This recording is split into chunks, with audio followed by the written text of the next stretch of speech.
இன்றைக்கான தலைப்புக்குள்ளே நம்ம போயிடுவோம். அதிமுகவில் என்ன நடக்கிறது? அதிமுகவில் இந்த பிரச்சனை எப்பொழுது ஆரம்பித்தது? இப்போ இன்றைக்கு நடந்த உட்கட்சி பிரச்சனை இருக்கிறது இல்லைங்களா? இந்த உட்கட்சி பிரச்சனை எப்பொழுது ஆரம்பிக்கப்பட்டது? இந்த உட்கட்சி பிரச்சனை என்பது அம்மாவுடைய இறப்புக்கு பிறகாகவே ஆரம்பிக்க விட்டது. அம்மா அவர்கள் மறைகிறார்கள். மறைந்த பிறகு ஓபிஎஸ் அவர்களை இங்கே பன்னீர்செல்வம் இருக்கார் இல்லையா, அவரை இங்கே முதல்வராக அமர வைக்க வேண்டும் என்று மத்தியத்தில் இருக்கிற பாஜக மிகவும் விருப்பப்பட்டது. அதற்காக எல்லா வேலைகளையும் செய்தது. அது காலத்தின் கட்டாயமாக அவர் தன்னுடைய முதல்வர் பதவியை ராஜினாமா செய்துவிட்டு பிறகு இருந்ததெல்லாம் உங்களுக்கு தெரியும்.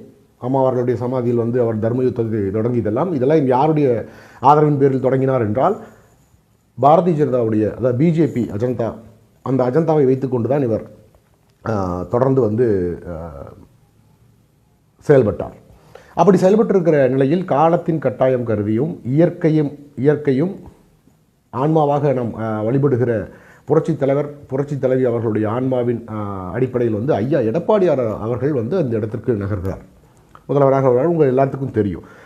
அவர் வந்த பிறகுதான் இங்கே பிரச்சனைகள் பெரிதாகிறது. என்ன காரணம் என்றால் அவர் மத்தியில் இருக்கிற பாஜகவிற்கு, அதாவது குறிப்பாக மத்தியில் இயங்கிக் கொண்டிருக்கிற அந்த இரண்டு லாபிகள் என்று சொல்லப்படுகிற பார்ப்பனிய லாபியும் தெலுங்கு லாபிக்கும் மிக மிக எதிராக இருக்கிறார். தமிழ்நாட்டிற்கும் தமிழ் மக்களுக்கும் ஆதரவாக செயல்பட்டார்.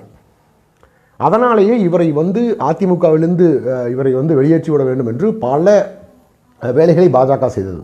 நன்றாக ஒன்றை புரிந்து கொள்ளுங்கள். அன்றைக்கு பாஜகவும் அதிமுகவும் கூட்டணியில் இருக்கிறது. கூட்டணியில் இருக்கும் பொழுதே பிஜேபி இங்கே இருக்கிற அமைச்சர்கள் அலுவலகங்களிலும் வீடுகளிலும் இடி ரெய்டு நடத்தப்பட்டது. உங்கள் அனைவருக்கும் நீங்கள் பார்த்துருப்பீங்க. அதே மாதிரி தலைமைச் செயலாளர்கள் அலுவலகத்திலேயே ரெய்டு நடத்தப்பட்டது.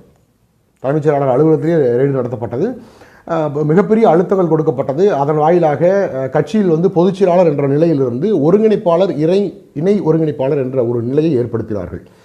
இதன் மூலம் கட்சியை துண்டாடி விடலாம் என்று பிஜேபி கனவு கொண்டிருந்தது. ஓபிஎஸ் அவர்களை வைத்து ஒரு கருவியாக வைத்து அதை செயல்படுத்தி கொண்டிருந்தார்கள். பிறகு 2019 தேர்தல் நடைபெற்றது. 2019 தேர்தலில் பிஜேபிக்குள்ளேயே 2 அணிகளாக பிரிவு நடைபெற்றது.